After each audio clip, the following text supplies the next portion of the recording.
Students in EVS, today I am starting chapter 7 Types of Houses. Just as food and clothes, shelter is also one of our basic facility. जैसे हमें खाना और कपड़ा चाहिए होता है, वैसे हमें रहने के लिए जो शेल्टर है वो भी एक हमारी बेसिक्स फैसिलिटी है जो हमें हर किसी को चाहिए. Our shelter protect us from extreme weather like heat, cold and rain. जो हमारा शेल्टर होता है, हमारा आवास कह सकते हो, वो होता है, वो हमें बहुत सारी जो वेदर्स हैं, चाहे हमें कितनी गर्मी हो, ठंडी हो या फिर बारिश हो, उससे हमें बचाता है. It is a place to keep our position safely from thieves and robbers. हम ऐसी जगह होती है शेल्टर जहाँ पर हम अपनी महंगी चीज़ें या फिर कुछ भी चीज़ हम अच्छे से रख सकते हैं ताकि कि वो चोरों से बचा सके या फिर डकैतों से बचा सके. House keeps us comfortable. जो हाउस होता है, जो घर होता है, वो हमें कंफर्टेबल फील कराता है ना, आरामदायक होता है.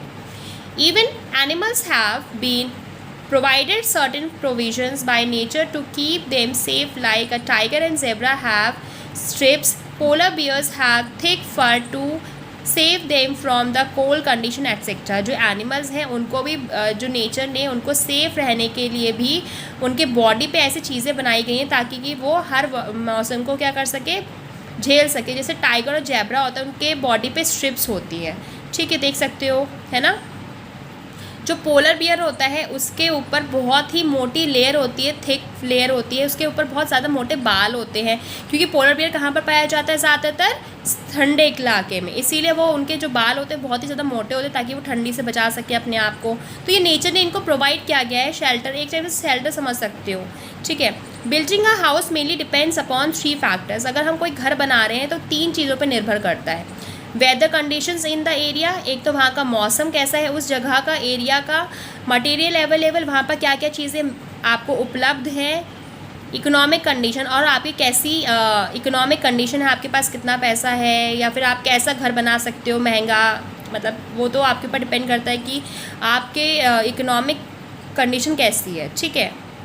Different types of houses are built in different places and regions, ठीक है. हर टाइप के जो हाउसेज, डिफरेंट टाइप के हाउसेज बने होते हैं अलग अलग प्लेसेस पे, रीजन्स पे. देखा होगा आपने, जहाँ पर ज़्यादा बारिश होती है वहाँ पर अलग टाइप के घर होते हैं, जहाँ पर बहुत गर्मी होती है वहाँ पर अलग टाइप के घर होते हैं, जहाँ पर पहाड़ होते हैं वहाँ पर अलग टाइप के घर होते हैं, है ना.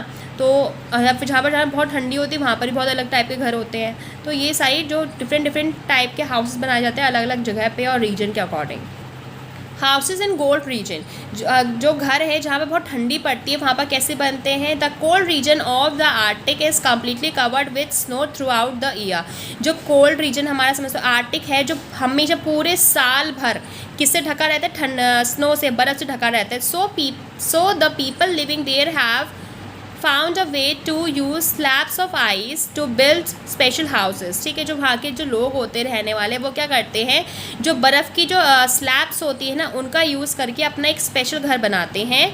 These houses are dome shaped and called igloos. ये जो घर बनते हैं वो कैसे थे, गुम्बा जैसे होते हैं, ठीक है, और इनको क्या कहा जाता है, इग्लूज कहा जाता है. The people there are called Eskimos और इन्यूट्स, ठीक है. जो वहाँ पर लोग रहते हैं उनको क्या बोलते हैं, एस्किमोज या फिर इन्यूट्स बोलते हैं. यहाँ पर इमेज में देख सकते हैं जो लोग रह रहे हैं वहाँ पर आर्टिक रीजन में, उनको क्या बोलते हैं, एस्किमोज या फिर इन्यूट्स बोलते हैं. और जो घर बनाते हैं वो आइस की जो स्लैब्स होती है ना, बर्फ़ की लंबी लंबी चट्टानें होती कह सकते हो, उनको तोड़ तोड़ के बनाते हैं. ये कैसे डॉम शेप का, देख रहे हो, गुम्बा शेप का है, गुम्ब शेप का है, इसलिए इस डॉम शेप का अपना घर इस ठंडे इलाके में ऐसा बनाया जाता है. वुडन हाउसेस, लकड़ी के घर. In the cold but forest regions of America people build wooden houses और लॉग कैबिन्स, ठीक है. जो जहाँ पर ठंडा होता है लेकिन वहाँ पर बहुत ज़्यादा जंगल होता है, जैसे कि अमेरिका, ठीक है. वहाँ के लोग क्या करते हैं, लकड़ी का घर बनाते हैं या फिर लकड़ियों का यूज़ करके अपने कैबिन्स या फिर एक एक घर बनाते हैं. They use wood because there is plenty of wood available in the forest, ठीक है. वो लकड़ी का क्यों यूज़ कर रहे हैं वहाँ पर, क्योंकि वहाँ पर बहुत ज़्यादा लकड़ी है, ठीक है. जैसे हमने पढ़ा था ना कि 3 कंडीशन ज़रूरत होती है. एक तो वहाँ का रीजन, वहाँ पर कैसा है, बारिश कैसी हो रही है, वहाँ का मौसम कैसा है, या फिर आपकी कंडीशन कैसी है इकोनॉमिक, इस पर निर्भर करता है. तो आपने देखा वहाँ पर क्या चीज़ अवेलेबल है, उनके पास क्या चीज़ है जिससे अपना घर बना सकते हैं, लकड़ी बहुत है, इसलिए वो अपने घर किससे बनाते हैं, लकड़ी से बनाते हैं. और लकड़ी कहाँ से आती है, फॉरेस्ट, इसलिए वहाँ पे बहुत ज़्यादा फॉरेस्ट है, इसलिए वो अपने घर लकड़ी से बनाते हैं. Also would is a good insulators and keep the cold out. और जो लकड़ी होती है वो कैसे होती है, इंसुलेटर्स होते हैं. जो लकड़ी होती है वो अपने से कभी भी ठंडी हवा बाहर या फिर गर्म हवा अंदर से बाहर नहीं जाने देती है, वो हमारे घर को क्या करते हैं, उनके घर को क्या करते हैं, ठंड से बचा के रखते हैं, क्योंकि अमेरिका ऐसा एरिया वहाँ पर ठंडी भी है और फॉरेस्ट भी पाए जाते हैं, इसीलिए वो लोग लकड़ी से अपना घर बनाते हैं। यहाँ देख सकते हो आप, ये यहाँ पर ये इसका रीजन इसका नहीं दिखाया गया है, लेकिन वहाँ पर लोग वो क्या करते हैं, वुडन हाउसेस बनाते हैं। ठीक है, आपने मूवीज़ वगैरह में देखा होगा। Houses in hot and dry regions, जहाँ पर बहुत गर्मी और सूखा रहता है वहाँ पर कैसे घर बनाते हैं। In hot and dry areas houses are built with floor roofs, flat roofs having mud walls. जहाँ पर बहुत गर्मी और बहुत सूखा रहता है वहाँ पर जो लोग घर हैं वो कैसे बनाते हैं, चिपटे हुए अपने घर, जो रूफ्स होती है उनकी वो कैसी होती है, चपटी सी होती हैं, और जो उनकी दीवारें होती है वो किसकी बनी होती है, मिट्टी से बनी होती है।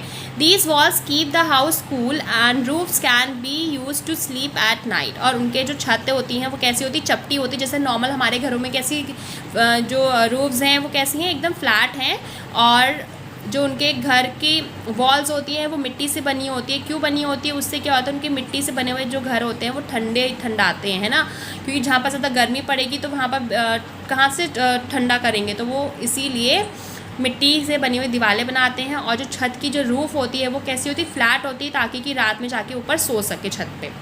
We find mud houses in Mexico. The Egyptians were the first to build the mud house. सबसे पहले जो मड हाउस बनाया गया था वो किसने बनाया था, इजिप्टियंस ने बनाया था। और सबसे ज़्यादा मड हाउस कहाँ मिलते हैं, मैक्सिको में देखने को मिलते हैं। They painted their houses white to reflect the sun of the heat of the sun. वो अपने घर की जो कलर है वो वाइट कलर का रखते हैं, ताकि कि जो गर्माहट है सन की वो बाहर रहे, उनके घर के अंदर ना आ पाए। क्योंकि हम लोगों ने पढ़ा है जो डार्क कलर्स होते हैं वो हीट, गर्माहट को, सन की गर्माहट को क्या करते हैं, अपने तरफ एब्जॉर्व करते हैं। लेकिन जो लाइट कलर्स होते हैं जैसे white, light pink, green, light, ये सब क्या करते हैं, रिफ्लेक्ट करते हैं, हीट को दूर भेजते हैं। और हम लोग सर्दियों में ज़्यादातर डार्क कलर पहनते हैं और गर्मियों में कैसे कपड़े पहनते हैं, लाइट कलर के कपड़े पहनते हैं। ठीक है। Houses in areas with heavy rainfall, और ऐसी जगह पे जहाँ पर बहुत ज़्यादा बारिश होती है वहाँ पर कैसे घर होते हैं, in place where rainfall occurs almost throughout the year, raised houses are built on slits. जहाँ पर पूरे साल भर बारिश होती रहती है वहाँ पर उनके जो घर होते हैं वो ये देख रहे हो, स्लिट्स लकड़ियों के ऊपर बहुत ऊपर पे बनाए, ऊंचाई पे बनाए जाते हैं। The slits are wooden poles that provide support to the house and protect it from floods due to heavy rains. ठीक है, रेनफॉल। इनके जो घर होते हैं बहुत ऊंचाई पे बनाए जाते हैं, लकड़ी के, ये देख रहे हो लकड़ी के यूज़ करते हैं, कितना हाइट पे बनाया गया, इसलिए बनाया जाता है। और जो ये स्लिट्स होती हैं, जो ये पोल्स होते हैं वुडन के, लकड़ी के होते हैं, और इनका घर इतना ऊंचाई पे इसलिए बनाया जाता है क्योंकि पूरे साल तो बारिश होती रहती है। अगर मान लो ज़्यादा बारिश होगी, फ्लड आ गया, तो कम से कम उनके घर में तो नहीं घुस पाएगा, इसीलिए इनका जो घर होते हैं बहुत ऊंचाई पे बनाए जाते हैं। Such houses are found in the eastern region of India. सबसे ज़्यादा जो ऐसे घर पाए जाते हैं वो ईस्ट रीजन में पाए जाते हैं, जहाँ पर सबसे ज़्यादा बारिश होती है इंडिया में, वहाँ पर पाए जाते हैं। सो आज हम इतना ही पढ़ेंगे, कल हम नेक्स्ट क्लास में डिफरेंट टाइप्स ऑफ हाउसेस पढ़ेंगे।